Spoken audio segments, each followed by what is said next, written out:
మనం చూసుకున్నట్లయితే లక్షలాది మందికి ఉపాధి కల్పించేలా ఫ్యూచర్ సిటీ ఉండబోతుందంటూ ఉగాది రోజున ప్రజలకు శుభవార్త అయితే చెప్పారు. ప్రజా సంక్షేమం, రాష్ట్రాభివృద్ధి కోసం నిరంతరం శ్రమిస్తున్నామని తెలంగాణ సీఎం రేవంత్ రెడ్డి అన్నారు. ప్రపంచ స్థాయిలో హైదరాబాద్ను గుర్తింపు తీసుకురావాలని యత్నిస్తున్నామని చెప్పారు. నగరంలోని రవీంద్ర భారతిలో నిర్వహించిన ఉగాది వేడుకల్లో పాల్గొన్నారు.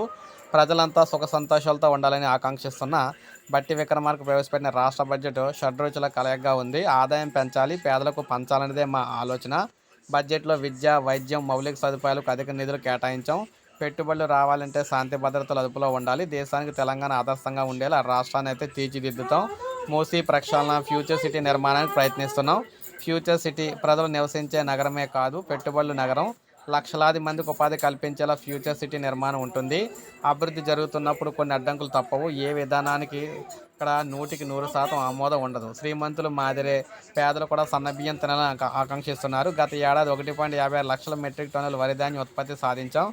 దేశంలోనే అత్యధికంగా వరి పండించిన రాష్ట్రం తెలంగాణ. ఉమ్మడి రాష్ట్రంలో ఇంత భారీగా ఉత్పత్తి జరగలేదు. సన్నబియ్యం పండిస్తే బోనస్ కూడా ఇస్తున్నాం. రాష్ట్ర వ్యాప్తంగా 60-65% మంది సన్నబియ్యం పండిస్తున్నారు అని చెప్పారనమాట. సో ఈ విధంగా ప్రజలకు సుఖశాంతులు అయితే చేకూరాలని చెప్పేసి కోరుకుంటున్నానని చెప్పేసి ఉగాది సందర్భంగా ప్రకటించారు.